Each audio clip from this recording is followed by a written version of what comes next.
All right, here we are. So, what do we need to do tonight? Now, it looks like we're ready for chapter 18, which is our discussion about foreign exchange intervention by the central bank, of course, which is the Fed.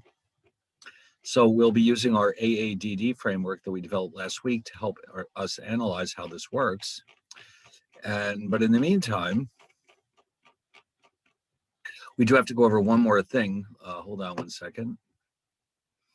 And what would that be? Let me go back and grab a copy of the syllabus. Now, this class, actually, what is our last night in this class? I don't remember. It might be at the end of this month. We're all confused because of of course, COVID changed everything. But I think our last meeting might be the end of this month. Let me check and see if I marked it down here. Oh, that's May. No, I did not. It doesn't look like it. All right, so maybe it's in the syllabus.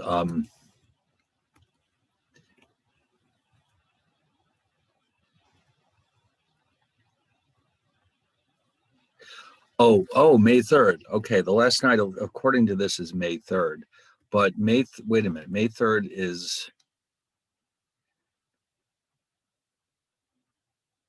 Oh, May 3rd is a Monday. So, okay, that means our last night is the 29th for 3 weeks from tonight. Okay, so let me make a note of that in my calendar here.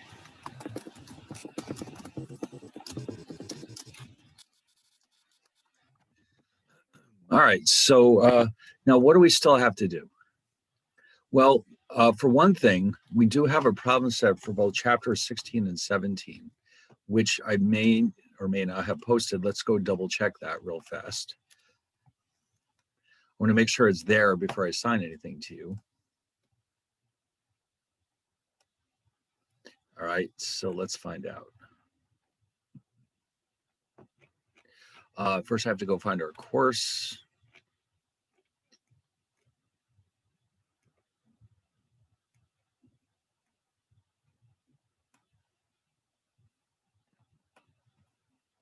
Okay, so for 16, there it is. Okay, good. I have posted it. There's a chapter 16 problem set.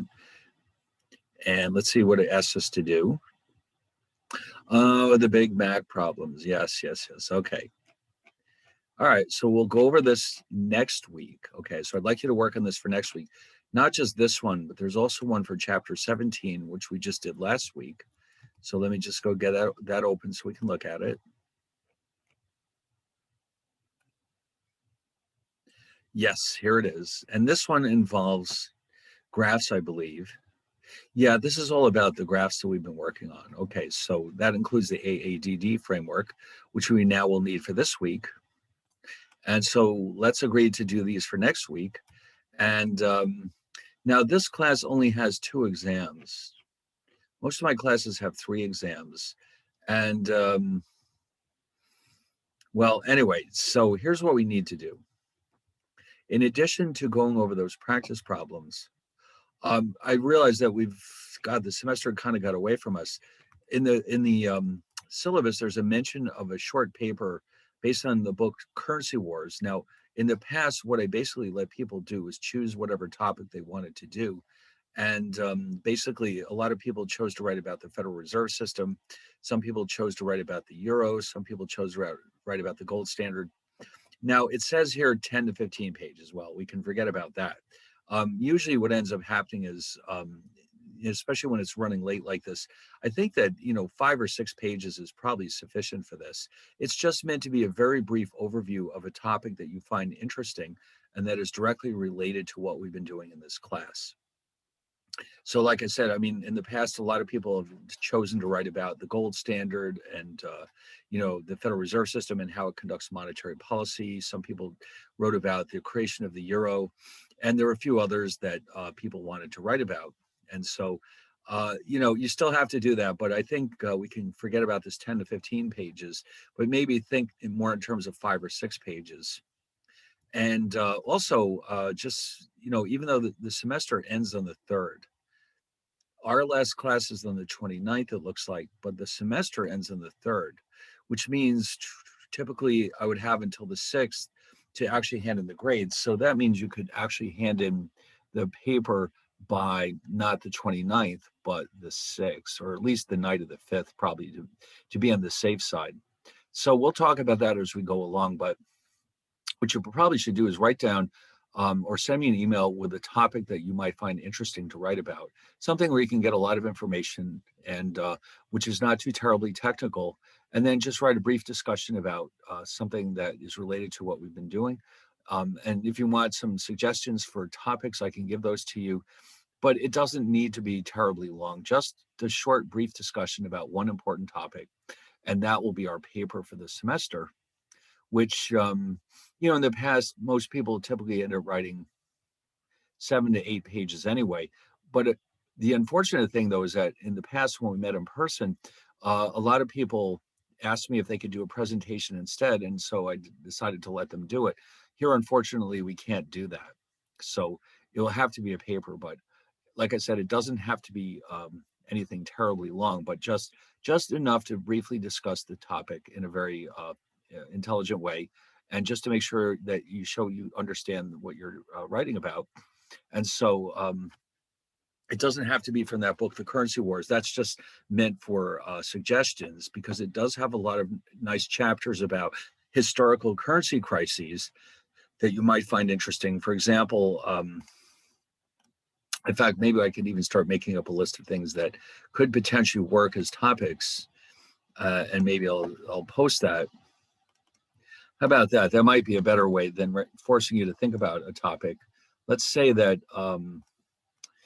potential topics could be the gold standard. Now, when we say the gold standard, we mean specifically, try to tie it into exchange rates, not just the gold standard itself.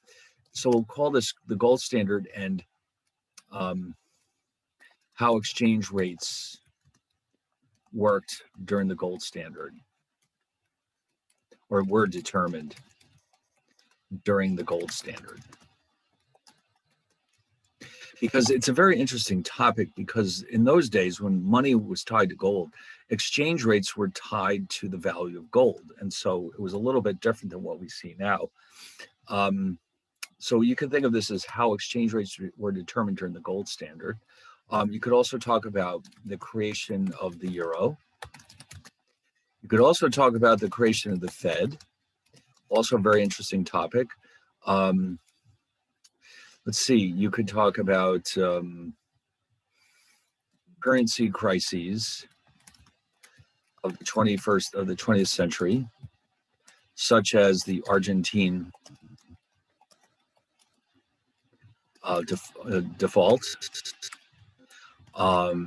That doesn't have to be the 21st century. Currency crises, recent currency crises, let's call it that.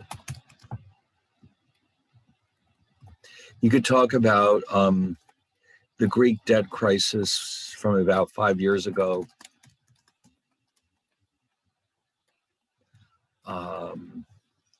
The Asian debt crisis, or the Asian crisis of 1997 to 98. And, any currency crises you might find, you might want to write about them. Let's see, what else? Oh, how about the Bretton Woods Agreement, which was a system of fixed exchange rates that was used right after World War II until it fell apart in the early 70s. What else might be interesting?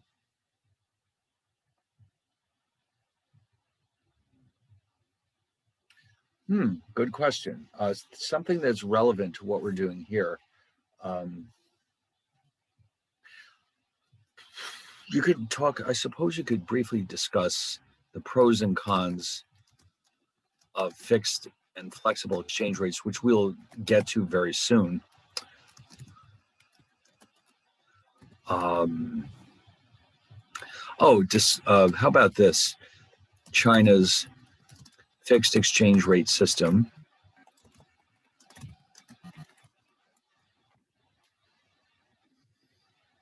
Let's see. Oh, I know. Here's another one. Dollarization.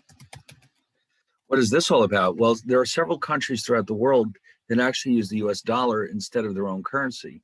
For example, Ecuador.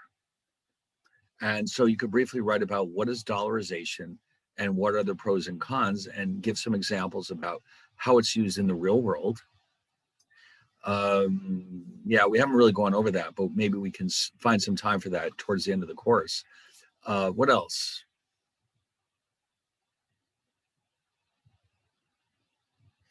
All right. Well, this will do for now. This is what I'll do is I'll save this and post it somewhere so that you can look at it and say, maybe I could write about this or that. So now 5 or 7 pages, whatever you want to do, 5, 6, 7 pages is not a whole lot, but you can at least go over the highlights of this topic.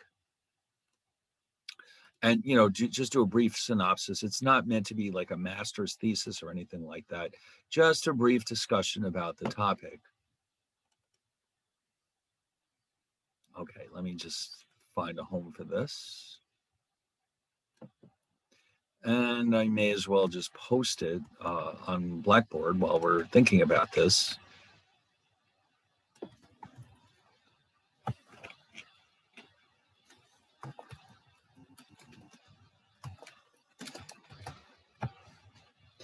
Okay, so I'll sneak that in here at the bottom.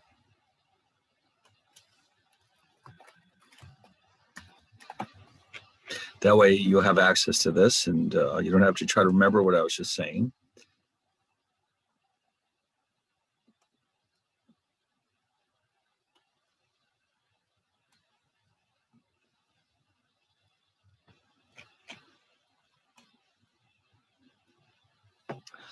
Okay, that takes care of that. Now, it also just occurred to me right this very minute that I'd never posted chapter 18, so let's take care of that right now.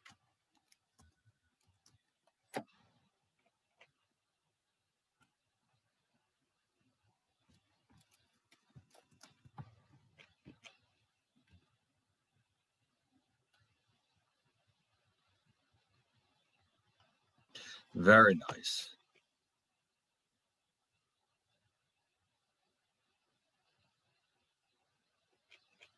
All right, so I think we're all caught up here. So remember, for next week, make sure you've worked on the chapter 16 and 17 problem sets, and then look at this list of potential topics and try to think of something that you might be interested in working on. You can send me an email if you want and ask questions about it, or send me an email telling me what you've decided to write about. So you'll have a few weeks to get that done. And it's the kind of material where you should have no trouble finding what you're looking for on the internet. These are very major topics. There would have been a lot of discussion about them in the press at the time. And so that should not be an issue. You don't have to, you can include graphs if you want to. If you think it helps, you can use real data if you want to. If you want to show me, for example, actual exchange rates while the gold standard was in effect, things like that. That's all fine too. And but as long as it's relevant to what we've done here, that should be fine. Also, I didn't count them, but I assume everybody's sending their midterms, which is good. I'll try to correct them over the weekend. And so, what else do we have to do? All right. So let's get back to chapter 18, where we start to look at our first introduction to what's called foreign exchange intervention. Now, this is an important topic because, oh, by the way, let me just double check one more thing.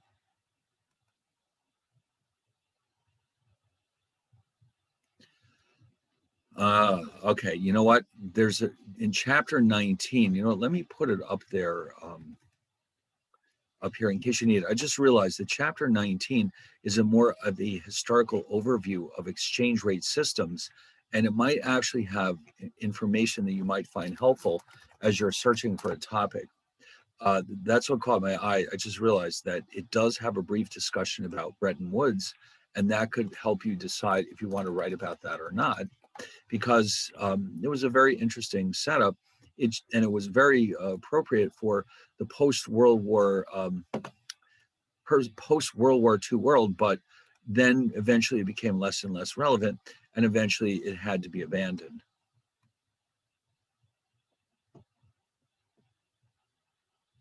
Now the euro, I mean, you can find millions of articles about the euro if you look hard enough.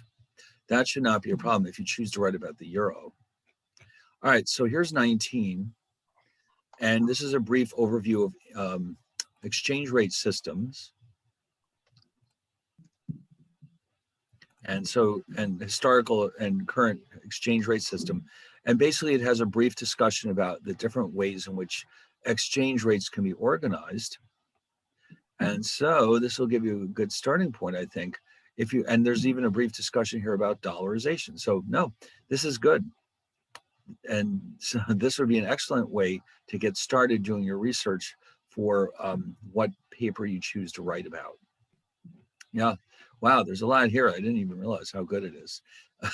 All right, so there we go. So there's your chapter 19. So for right now, though, of course, we want to look at chapter 18. And again, this is our discussion about foreign exchange intervention. Now, central banks, like the Fed, have many different duties to carry out. Among them being the potential, at least, to intervene in foreign exchange markets when needed to maintain the strength of their own currency. Now, every central bank has a different outlook on this. The Fed, for example, very rarely intervenes in foreign exchange markets. Other banks, like the Bank of Japan, does this on a fairly regular basis. And as we'll see later on, countries that have what are called fixed exchange rates, the central bank may be required to intervene on a daily basis to keep the exchange rate at its correct level, or the level that they want it to be at. So the question is, how exactly do they carry this out? Well, monetary policy has a major impact, as you know, on the strength of the currency. So whenever the central bank engages in monetary policy, they are, at least indirectly, also intervening in foreign exchange markets. But also there are ways that they can directly intervene in the foreign exchange markets. In other words, they make transactions whose specific purpose is to either strengthen or weaken their own currency. The question is, how do they do that? Now, this is all under the, this is all being done by the central bank. Okay, in our case, the Federal Reserve System. The government does not have anything to do with this. This is all down to the central bank. The central bank has to make a decision as to whether or not the currency is being overpriced or underpriced, depending on its objectives. So with a flexible or floating exchange rate system like we have now, central banks may intervene periodically to prevent large fluctuations in the value of their currencies. Well, you might say, well, why are we doing this? Because if there's a lot of volatility in our exchange rate with other countries, that makes it harder for other countries to do business with us. In other words, when you're doing business in other countries, you always have to worry about foreign exchange risk. And the more volatile your currency is, the more risk you're exposed to. And that discourages other countries from buying your country's goods and services. It also discourages other countries from investing in your stocks and bonds and other types of financial assets. So it's not good for a currency to be very volatile. So if a country has an unusually volatile currency, the central bank may decide to take steps to smooth out all those fluctuations and thereby avoid scaring away investors or customers, for that matter, who want to buy that country's goods and services. Now, some countries, this is not nearly as common as it used to be, but some countries have a fixed exchange rate, which means that they maintain their exchange rate at a fixed rate with respect to other currencies. And the issue here, though, is that what they're trying to do is essentially eliminate all foreign exchange risk for anyone who wants to do business in that country, but it requires a lot of regular intervention in foreign exchange markets to keep the exchange rate at a fixed level. By the way, who does this now? All right, let's take a look. I know for a fact that Hong Kong has a fixed exchange rate. In fact, if we go to Bloomberg and look at their currencies page, you'll see that the Hong Kong dollar is quoted at approximately 7.8 per US dollar. There it is. It's 7.7763. This is chosen by the Central Bank of Hong Kong based on policy reasons. The logic there being that Hong Kong does most of their GDP is due to trade. So they will do whatever it takes to avoid discouraging trade with other countries. And in their case, that means keeping the exchange rate fixed so that other countries don't have to worry about foreign exchange risk. Okay, so their goal is to keep their currency stable so that other countries are more likely to do business with them. So it changes a little. They can't really keep it exactly 7.78, but they can get it pretty close. So it's not the case that it's precisely 7.8 every single day, but it's really close. The Central Bank of Hong Kong intervenes on a regular basis just to make sure that this is happening. All right. Anyway, so there's a Hong Kong dollar. Now, I'm not sure if there are any others at the moment. Let's see. China's currency is somewhat fixed, but it's not fixed against the dollar. It's fixed against a basket of currencies. Let's see if there's, here it is.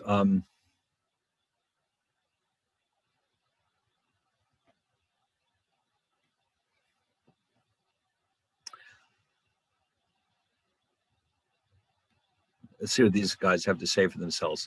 What is China's currency peg? The Chinese yen has had a currency peg since 1994. This is where the controversy is, though. This keeps the value of the yen low relative to other countries, which means that it keeps Chinese goods at a relatively cheap level, and it helps stimulate Chinese exports at the expense of their trading partners. And so, in other words, other countries are not happy about this because the Chinese are giving themselves an artificial edge in terms of exports. It makes it possible for their goods to be even cheaper to foreigners than they otherwise would be. So that's one of the reasons why we have such massive trade deficits with China year in and year out, because the currency has been pegged at an artificially weak level. So a currency peg is a monetary policy that keeps the value of a currency low compared to other countries. The Chinese yen has had that peg since 1994. It causes Chinese exports to be cheaper and therefore more attractive compared to other countries. And of course, China's goal is to grow like crazy. And the way to do that is to export more. And so therefore, it's in their best interest to keep their currency pegged at an artificially low level. Now, as long as this is going on, of course, that means that the Chinese goods are cheaper. The problem with this approach, as we'll see in the chapter, is that it also means, though, that China's own imports are more expensive. And that means that their own rate of inflation is higher than it otherwise would have been. So there's good things about it and there's bad things about it. Another issue is that if their trading partners get annoyed enough with them, the trading partners could retaliate with trade restrictions like tariffs and quotas. And then everybody starts to lose because then there's less trade and the trade becomes more expensive. All right. So how do they do this? All right. They're not discussing that here, but it's not so much a peg against the dollar. It's a peg against a basket of currencies. And here it is. China's central bank It keeps it fixed to a basket of currencies reflecting its trading partners. The basket is weighted towards the dollar since the US is obviously China's largest trading partner.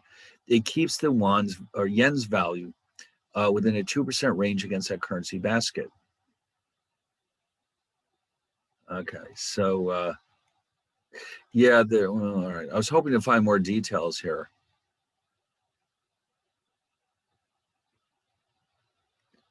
But yes, it's not like the Hong Kong dollar, which is tied to the US dollar only. In this case, it's actually a basket of currencies that they're using that reflect how much trade they do with those countries. So anyway, there's lots of discussion here, as I said before, that you can use to find, if you want to write about this for your paper, China's fixed exchange rate. That would certainly be one possibility. And what you would want to be able to do is explain how this works and what effects it has on the US and the Chinese economies. So all of these wonderful articles are right here, and they're helping you understand exactly how this works. But anyway, so I don't know if there's any other. Let me see if we can find a list.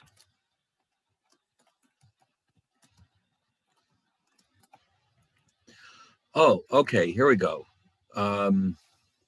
It says here, these are the top exchange rates pegged to the US dollar. So look what we have here. Now you can see these are,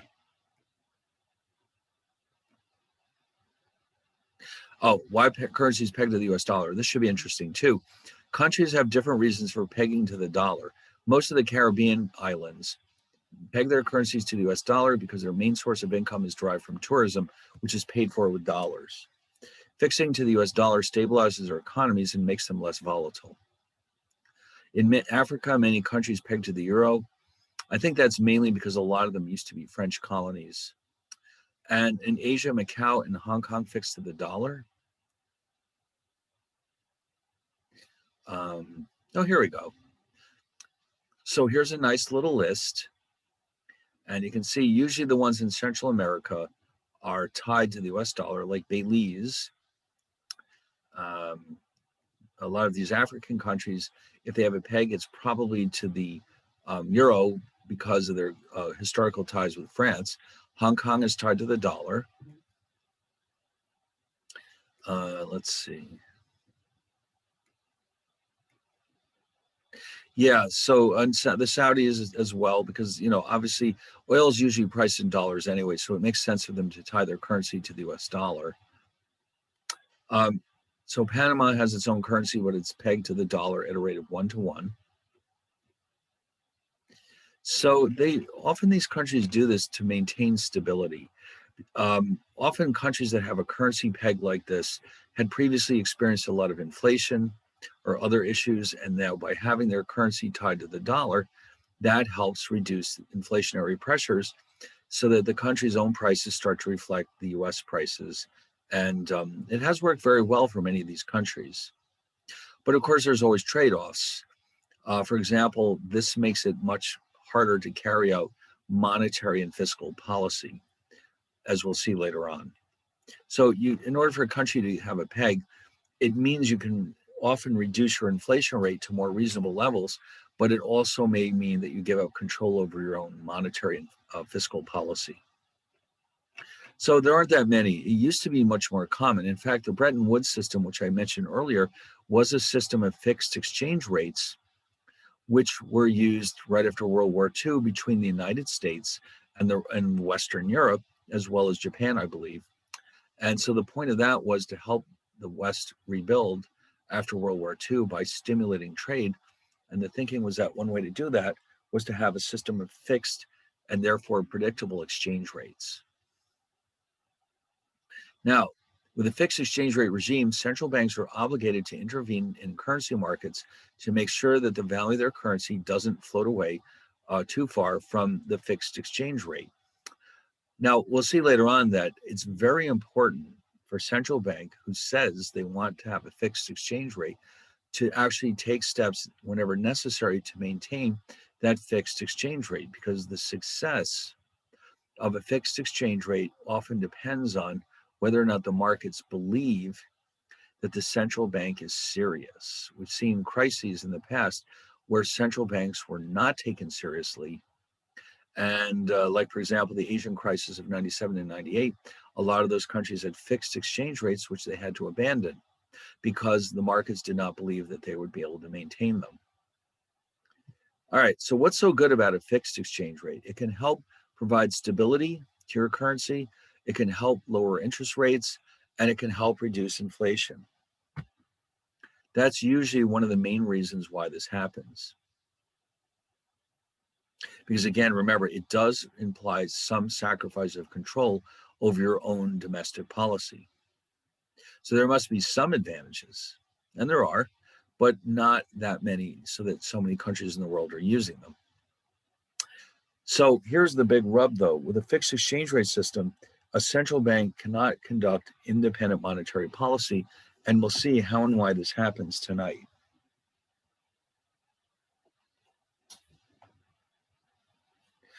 Anyway, what are the drawbacks?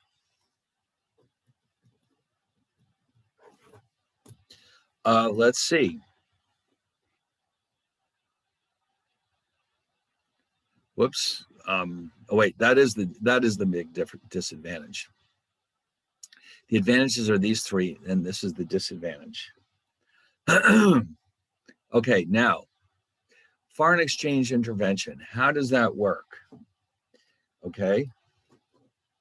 So what the central bank can do is strengthen the domestic currency. Now, by the way, I just want to remind you, before we go any further, in one of the previous chapters, when we were looking at the monetary base, let's see, where did we discuss that?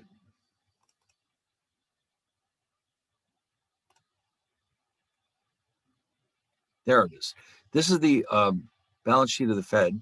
And you notice right here in foreign assets, mainly this consists of foreign bonds. In other words, bonds issued by foreign central banks or governments.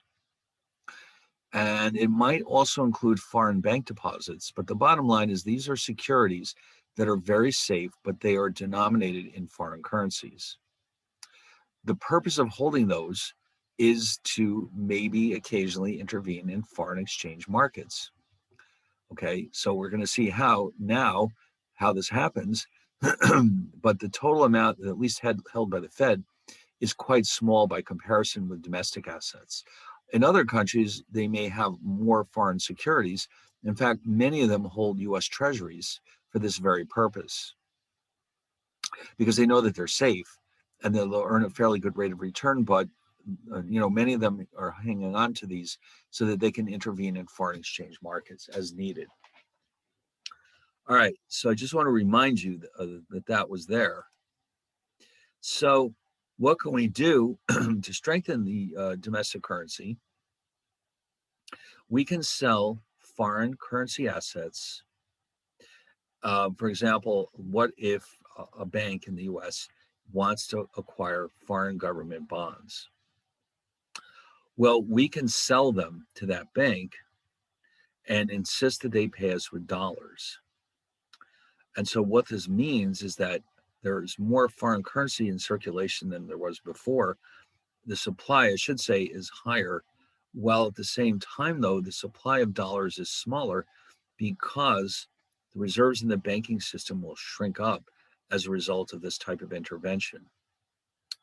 The net effect of this will be that the dollar will strengthen not only because there's fewer dollars available and more of the foreign currency, but also because the money supply is shrinking, which is raising interest rates. And as we know from the asset market model, higher interest rates cause the dollar to get stronger. So the Fed knows this. Now, the only problem with this, though, is that they have to be careful because they can run out of foreign currency assets if they're not careful. So if your currency is really, really weak and you need to really strengthen it up, this might not be the only thing you need to do. This may not be enough, is what I mean. You may have to take other drastic steps, especially if you're in danger of running out of foreign assets that you can use to help prop up the dollar. For example, you may have to raise your own interest rates. That type of thing would also help strengthen your own currency. And in fact, during many financial crises over the last so many years, this was exactly what the problem was. The central bank of a country that had a fixed exchange rate was trying to keep their currency strong by selling more and more foreign assets, and eventually they ran out of them. And so that was the end of that fixed exchange rate. All right, so but this is a direct intervention. This is an action that's taken deliberately to strengthen or weaken the currency, in this case, to strengthen it. Now, of course, we can do the opposite. Every time the central bank buys foreign assets and pays for them with dollars, that's going to have a weakening effect on the dollar, okay, because it increases reserves in the banking system. Imagine that the Fed buys foreign bonds from banks in the banking system. It pays for them with reserves. So the banks have more reserves to lend out. The money supply shrinks, as we've already seen in a previous chapter. Interest rates fall, and therefore the dollar gets weaker.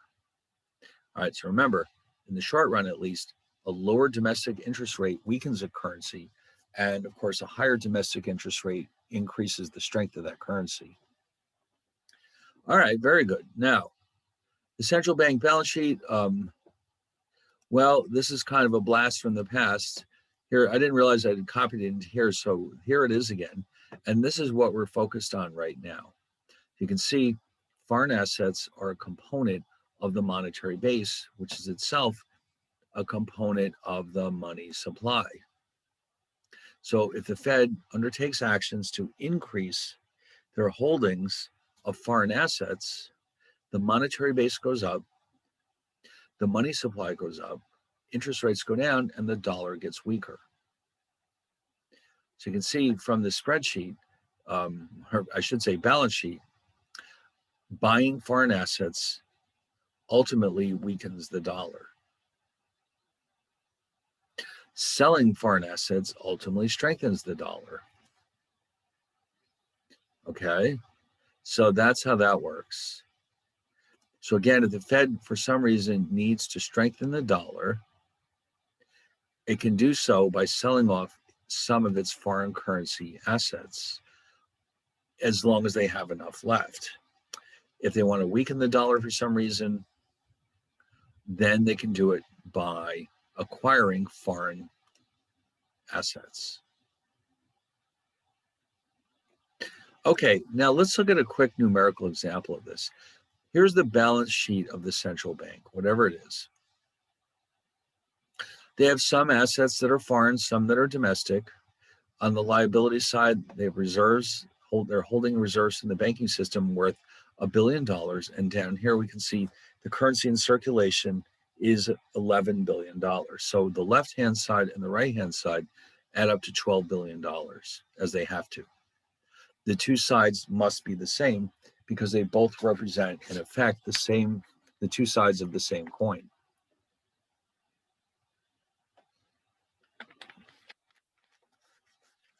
Okay, so the impact of a foreign exchange intervention on the money supply can be shown below.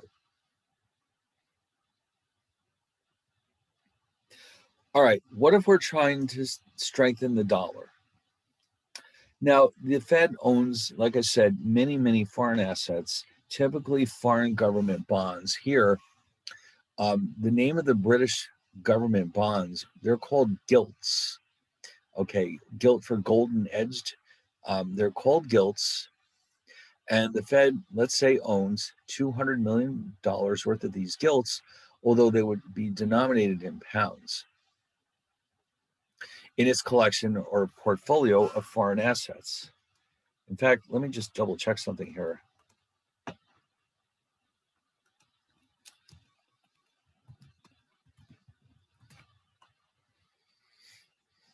Okay, so what are gilts? Government bonds in the UK and also, India and several other Commonwealth countries are known as gilts. They're the equivalent of US treasuries in their respective countries. The term gilt is often used informally to describe any bond with a low level of default risk and a correspondingly low level of return. They're called gilts because the original certificates issued by the British government had gilded edges. Now, when they say gilded, that means gold. Okay, the certificates would have actually had gold on them. In fact, if we look carefully, we might be able to find a picture of one.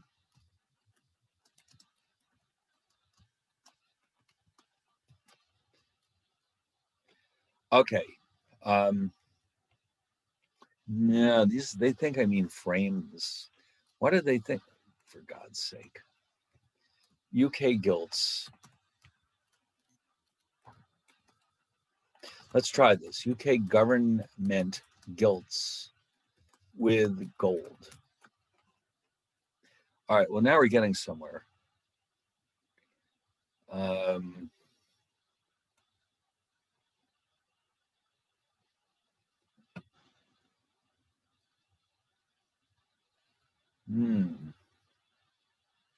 Well, you know what? Maybe not.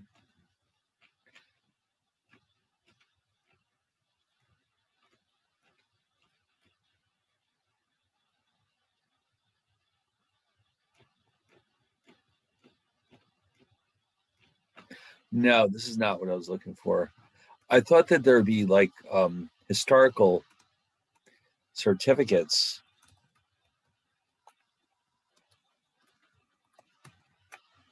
that we could look at. No.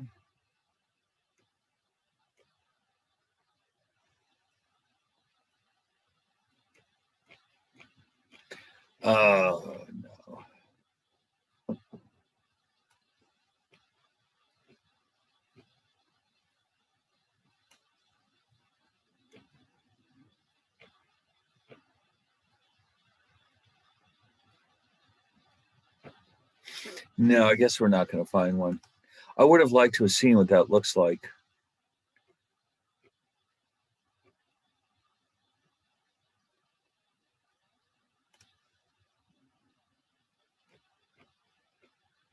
Sometimes the best place to find these is with dealers. No, all right, never mind. All right, well, anyway, let's get back to this. So the impact of this will be to strengthen the dollar and to weaken the pound. Now, if the bonds are paid for with cash, now remember the Fed is selling these bonds to the banking system in the United States. If the buyers are paying with cash, here's what's happening. The Fed just sold off 200.2 billion of its foreign assets. So this part has been reduced from 2 to 1.8. But the currency in circulation has also been reduced by 0.2. So the left-hand side and the right-hand side are both smaller, but of course they have to match each other. Now, keep in mind, these two add up to the monetary base. So this means there'll be a multiple reduction in the size of the US money supply. And of course, whenever the money supply shrinks, interest rates go up, and that, of course, strengthens the dollar. So this sale has had the intended purpose, a result of strengthening the US dollar.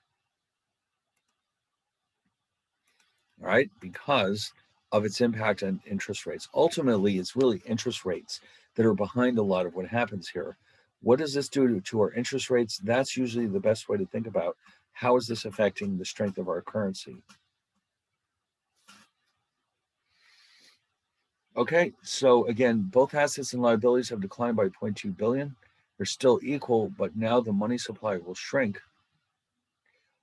If instead the banks paid for these bonds with reserves, which they're allowed to do, as long as they have excess reserves, instead, it's the reserves that will shrink.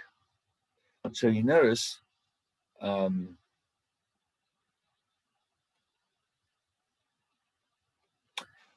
on one second. Yeah, we started out with 12. That's what I wanted to confirm. We had $12 billion worth of the monetary base with 12 billion. So here, when we paid with cash, that reduced to 11.8 billion. And here it's still being reduced to 11.8. The difference now is that on the liability side over here, reserves have been reduced. The currency has not changed. The banks now have less money to lend out. The money supply shrinks, US interest rates rise, and the dollar gets stronger. So selling, that's right, in either case, the monetary base has been reduced from 12 billion to 11.8. The impact on the money supply will depend on the size of the money multiplier, as we've already seen in the past.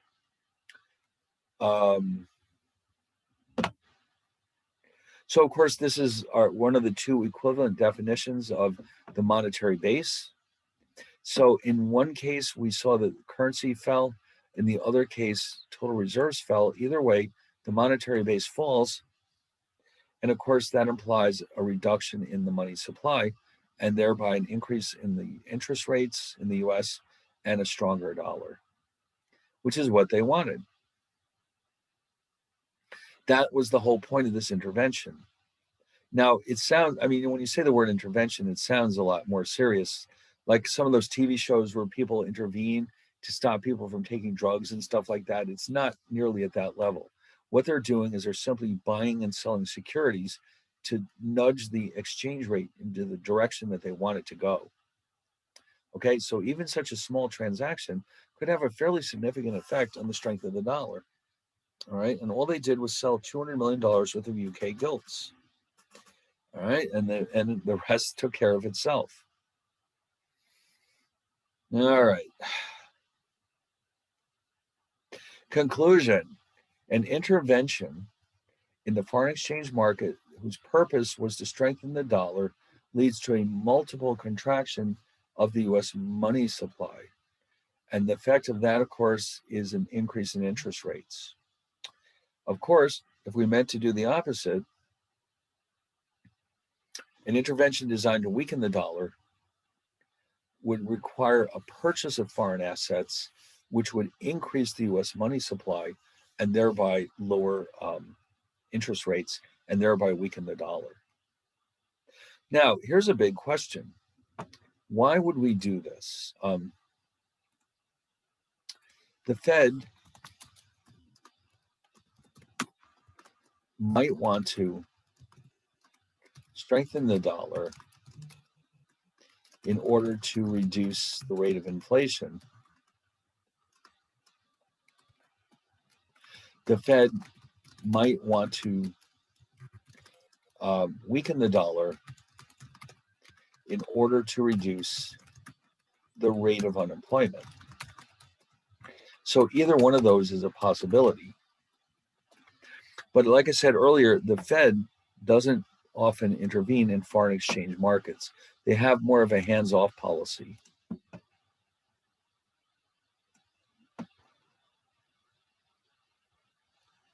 So, in fact, you know what we could do? We could probably find out. Hold on one second.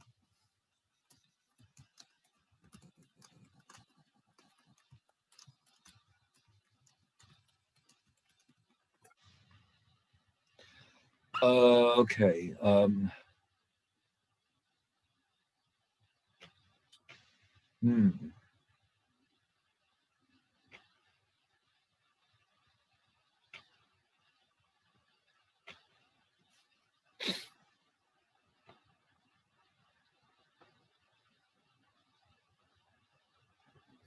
Yeah, I thought maybe I could find a list.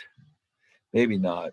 But it did mention up here that it did intervene 8 times in 1995, but only twice over the next 10 years. So it just goes to show you it's not a common thing for the Fed.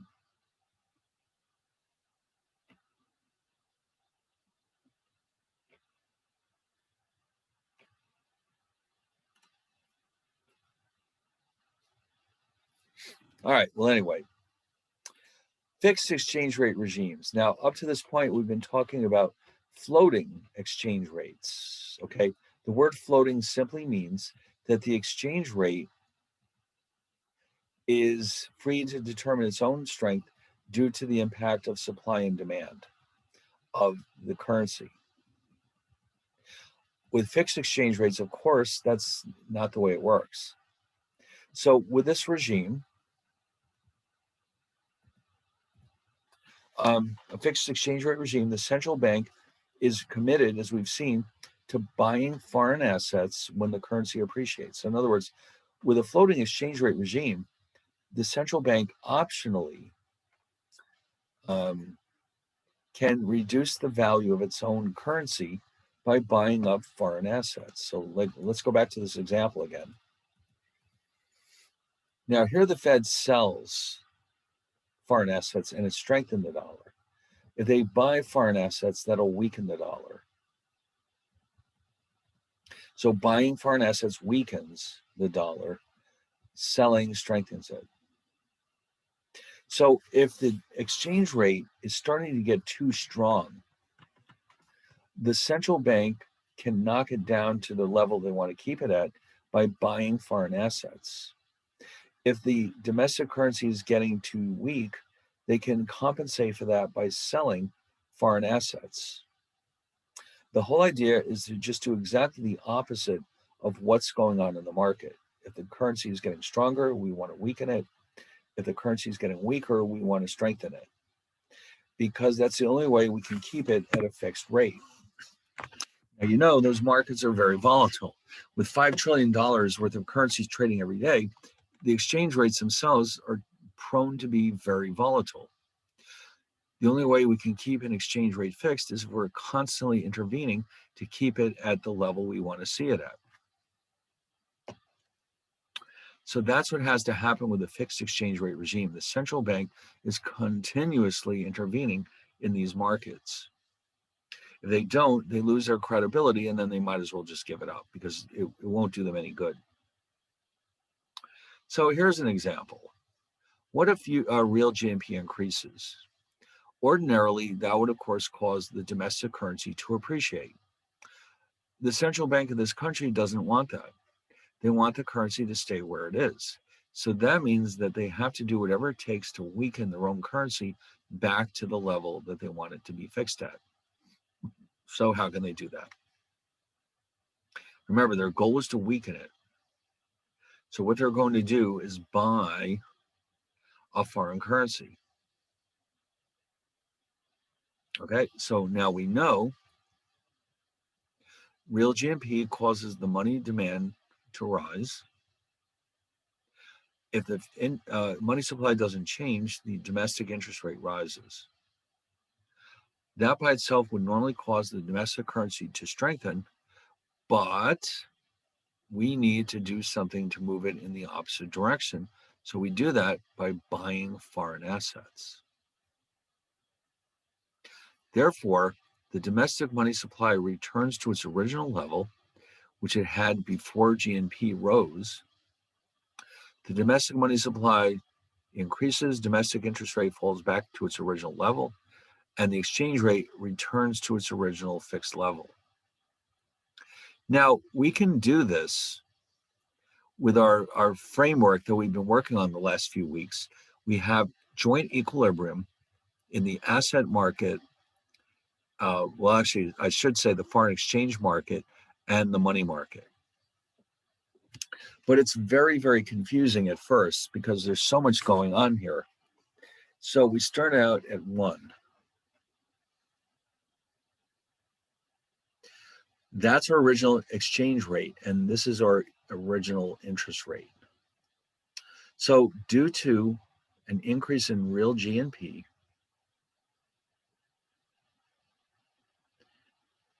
that causes the demand for money to shift up. Now remember, these are on their side. What just happened here is basically this.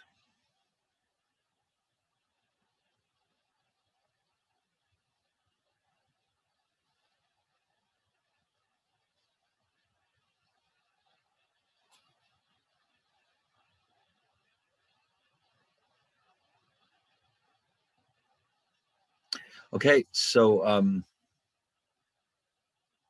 we went from Y1 to Y2, where Y2 is greater than Y1. And so an increase in GNP increases the rate of interest.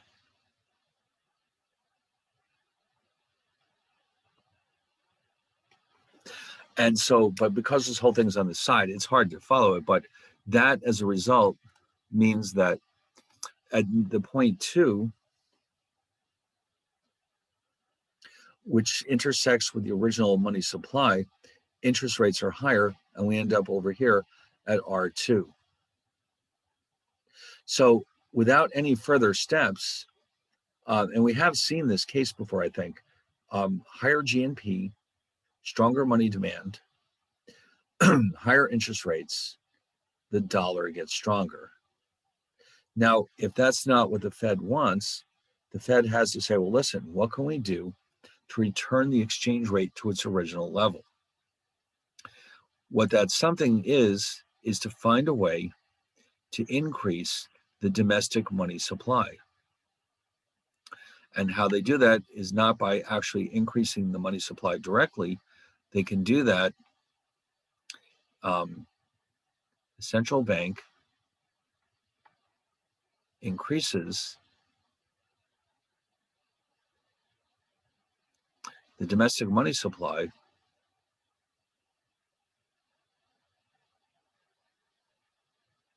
by buying foreign assets,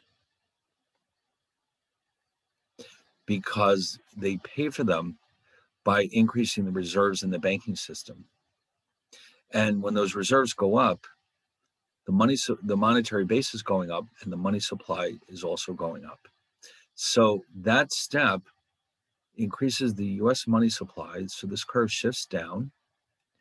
And so now this curve intersects the new money demand curve here at 3. And guess what? That pushes the US rate back to its original level. And so we're right back where we started from. In fact, you can see 1,3 means we went from 1 to 2 to 3. Here, the same thing, 1 to 2 to 3. And so while this is a very complex diagram, you can see that the Fed has been able to offset the increase in the dollar, the strength of the dollar, by simply buying foreign assets for its own account. And the net effect is everything returns right back to its original levels. Okay. Now, obviously, if the opposite happened, if GNP fell, the Fed would do the opposite. They would sell foreign assets, and we would find ourselves right back where we started from, both in terms of the domestic interest rate and the domestic money supply and the strength of the dollar. Okay, yes. So in that case, they would sell foreign assets in order to reduce the money supply and bring us back to our original starting point.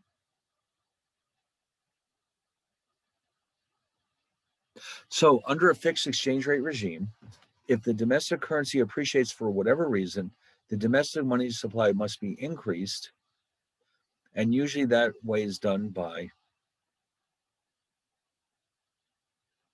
buying foreign assets. Down here, if the domestic currency depreciates for whatever reason, the money supply must be decreased. And the way we can do that is to sell foreign assets.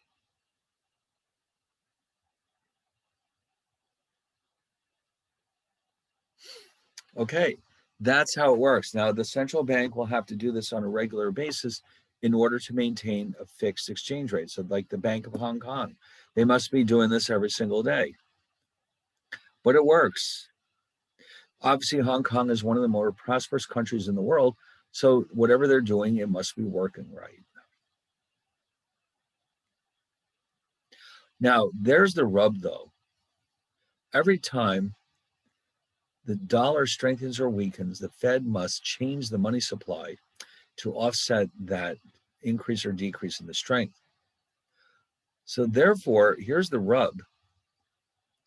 the central bank is not able to conduct an independent monetary policy. What do I mean by that? Well, suppose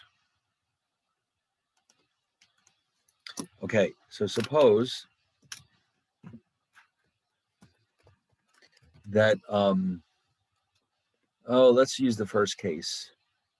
The Fed decides to lower interest rates to stimulate the economy.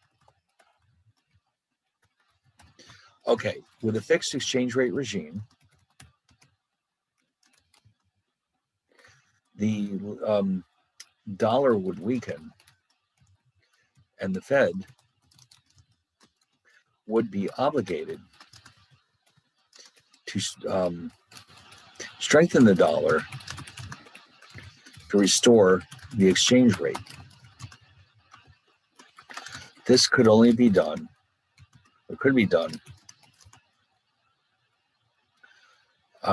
by reducing the money supply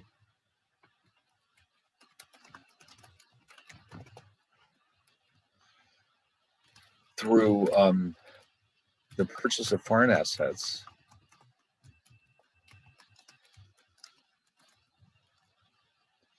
which would raise interest rates.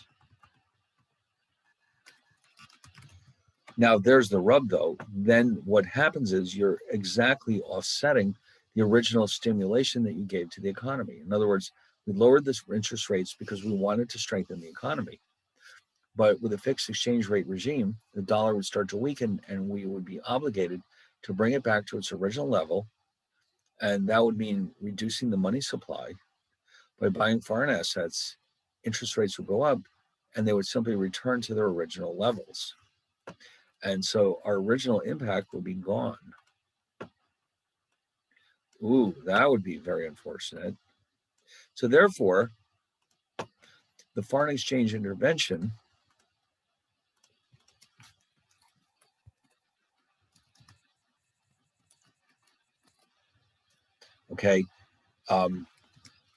causes rates to rise or to return to their original levels, thereby offsetting the original reduction in interest rates. The net effect is that the economy does not receive any stimulation from the original reduction in interest rates. So in other words, they were wasting their time, basically.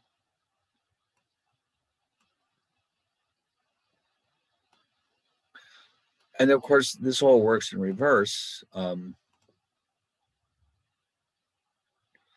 If the Fed tried to raise interest rates to reduce inflation,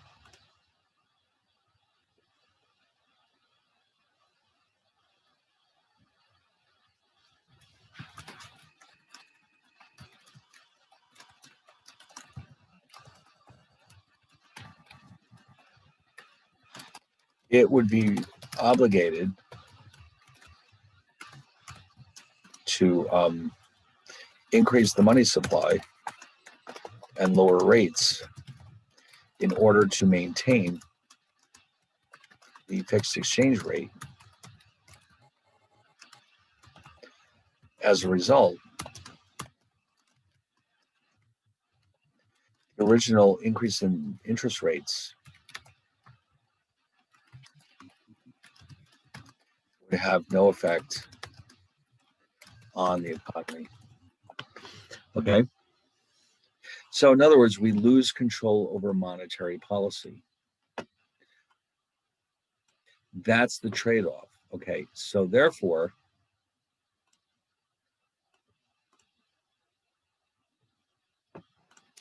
so the bottom line is, just to summarize,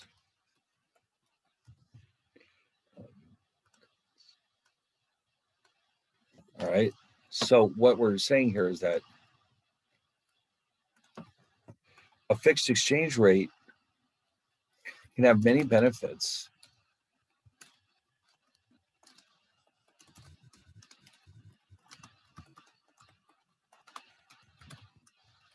such as lowering inflation and interest rates. The main drawback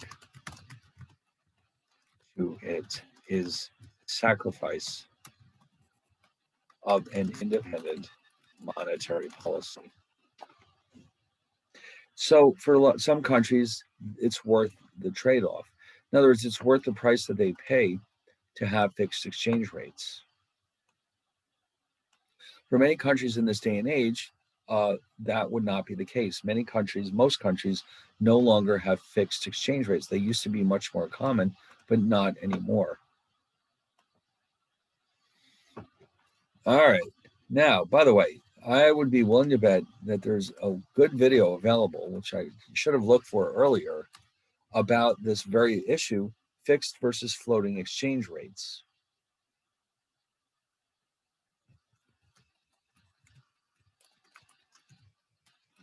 Let's see if we can come up with one. Let's see. What are we going to do?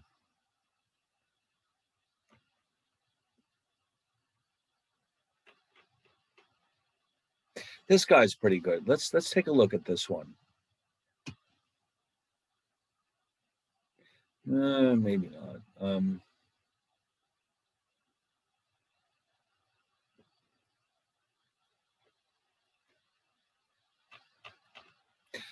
Maybe this one. All right, let's check this one out.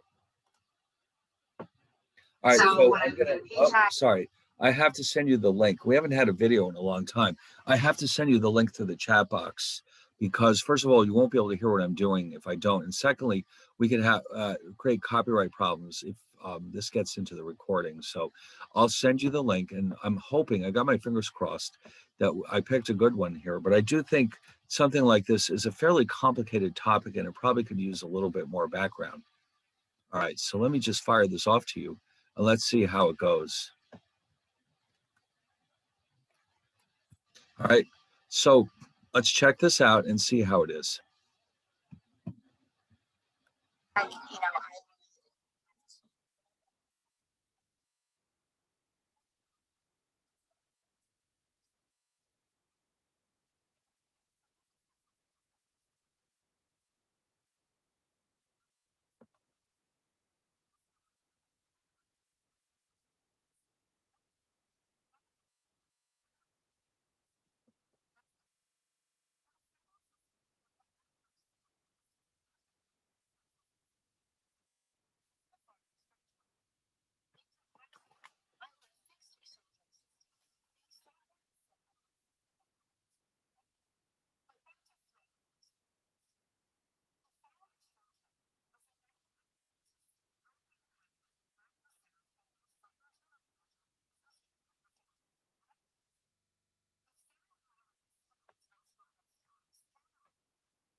Australians seeking to buy from or invest in overseas markets.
Uh, I thought they were going to spend more time with fixed exchange rates, but it wasn't too bad.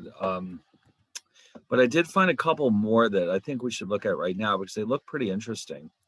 This one specifically says advantages and disadvantages of floating exchange rates. So I'm hoping that they'll sneak in some discussion about fixed exchange rates along the way. I mean, I guess maybe. All right. Well, let's check it out because you never know. All right. So let me send you the link. It's called Advantages and Disadvantages of Floating Exchange Rates.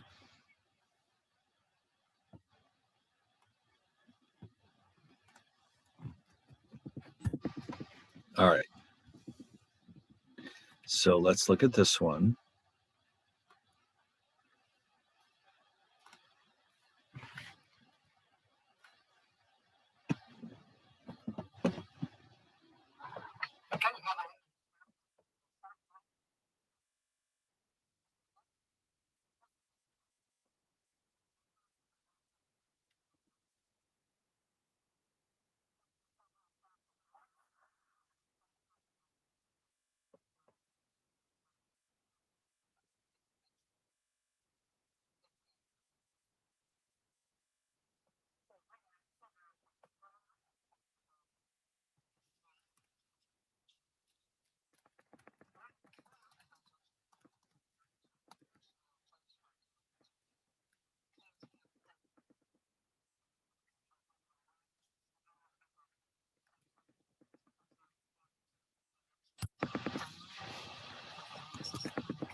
All right. Well, that wasn't maybe as good as I thought it would be, but this next one really is supposed to be about fixed exchange rates. They keep dancing around the topic without ever really talking about it. So let's take a look at this one and see what we can come up with.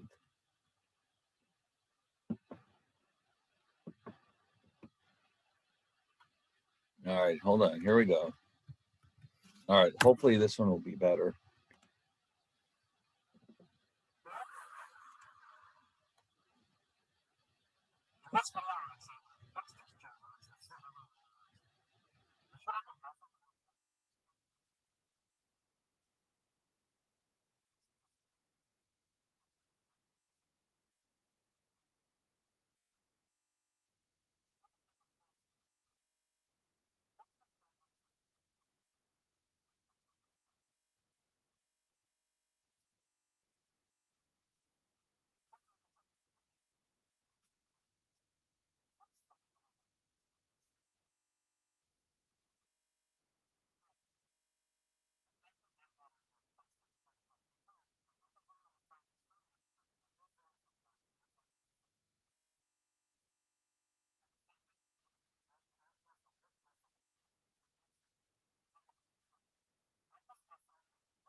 All right. Well, that was a little bit more like it.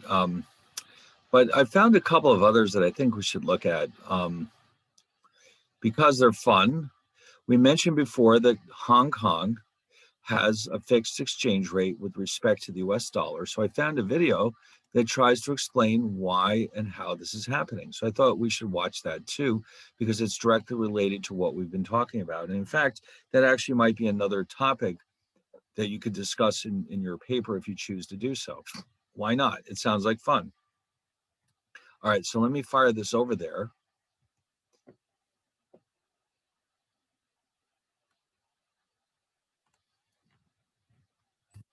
All right, let's check this out.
All right, well, I thought that was kind of fun. So I have a couple more here that are more really meant for the next chapter, but what the heck, we can watch them now. These, because these are about other alternative, what we call exchange rate regimes that you do see or have seen throughout history. And I don't know, I thought it might be an interesting time to introduce these. These are also potential candidates for your paper. But so this first one involves what's called a crawling peg, which is essentially an exchange rate that is fixed, but it is readjusted periodically. And a lot of the communist countries, former communist countries, adopted this approach right after the fall of the Berlin Wall. So we've had a recent history with the crawling peg. And it has a lot of advantages, but only really for certain very specialized situations. And so let's take a look at this and see what a crawling peg is all about.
Well, that was actually pretty good. I'm just sorry that it didn't last any longer, because there have been many other examples of crawling pegs throughout history. It's sort of like a compromise between a floating and a fixed exchange rate, where it's announced in advance to the market how and at what rate the peg will be adjusted over time. Because, like they said, if the currency was overpriced and they just suddenly allowed it to float to the correct level, there could have been a massive depreciation of the peso, and that could lead to a lot of severe problems in Mexico, such as severely rising interest rates and much more expensive imports and that type of thing. So this is sort of a way of gradually adjusting to the pain of the long-term depreciation. Anyway, so I also found one more quick video, which is about the gold standard. They claim here that they can explain to us in 1 minute how the gold standard works. So I don't know if I believe them or not, but let's take a look. And again, this is a topic we'll look at more later on, and it's something you might choose to write about in your paper. So I think this is directly relevant. So let's take a look.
Oh man. So again, that was pretty nice, but but I see there's another one right here. Maybe we'll check this one out too while we're at it. It's called Fiat Money versus the Gold Standard. All right, this is good because this is not 2 minutes long or 1 minute long, whatever. All right, so let me just quickly, if it didn't turn up on your screen already, let me send you this link as well so we can check this out. This is a much more full-fledged discussion about the difference between what we have now, fiat money as it's called, and the gold standard. All right, so let me just fire off that link just in case it didn't turn up on your video. Okay, so let's watch this.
I just made a huge switch for years. Now, the Great Recession is sort of back.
All right, is everyone done?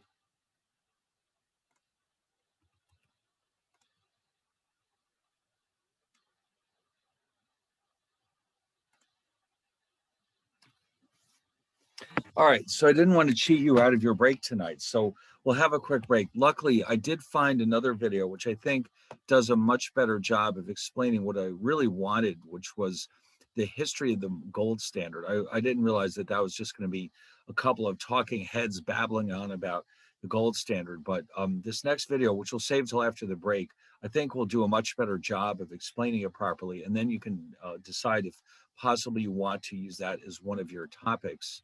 um, so anyway, we'll stop right here. And then when we get back from our break, we'll watch a couple more videos. Then I'll get back into the notes for a while. We still had a ways to go here. And there's more interesting discussions to come. But I mean, I like the idea that we can throw these videos in there right now, especially because, like I said before, it's getting time to be choosing a topic for our papers, and you may very well choose one of these topics. And so the more we can learn about them, the better off or easier it'll be for you to do that. So, all right, let's stop for a bit. And when we get back, we'll look at just one or two more short videos, and then we can just get some more of our notes done. All right, so let's stop right here and we'll carry on in a bit.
Okay.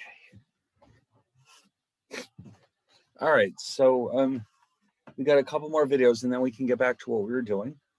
So this one is about the gold standard. I think this will be a much better one than the one we had before. Okay, let's check this out.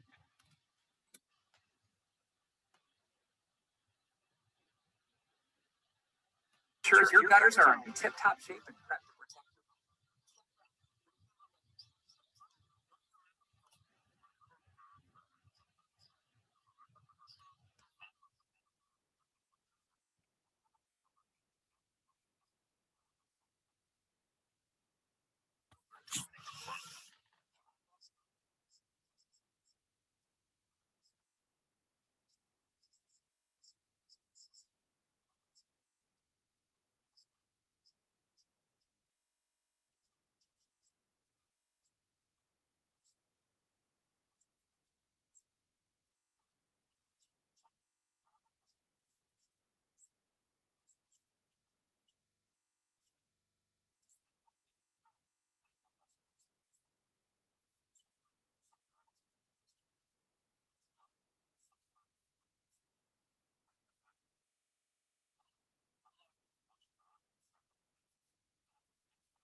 made the coinage act.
All right. Well, I guess those took longer than I expected. So I guess we'll have to knock it off right here. So next week, we'll pick it up with our discussion here about fixed exchange rates in chapter 18. And maybe we'll have one or two more videos to watch. But basically, we want to carry on with our discussion here. And then when this is done, we can flip over our discussion to historical exchange rate regimes to get a better feel for what they were like, how they compare with floating exchange rates, and also maybe give you more ideas about what possibly you could write about for your paper. So for now, I guess we'll knock it off, except for one thing. Don't forget, I almost did forget that we would like next week, before we get back into this material, to cover the chapter 16 and 17 problem sets. All right, so once that's done, then we'll get back into 18 again. And time permitting, maybe we'll look at a couple more videos. But yes, don't forget about the chapter 16 and 17 problems. And we'll do that next week, along with a further look at chapter 18. So in the meantime, I'll see you all next week then. All right. Have a good night, Professor. All right. Good Have a night. good night. Thank you. Have a good night. All Thank right, you, bye. Professor. Take care. Bye.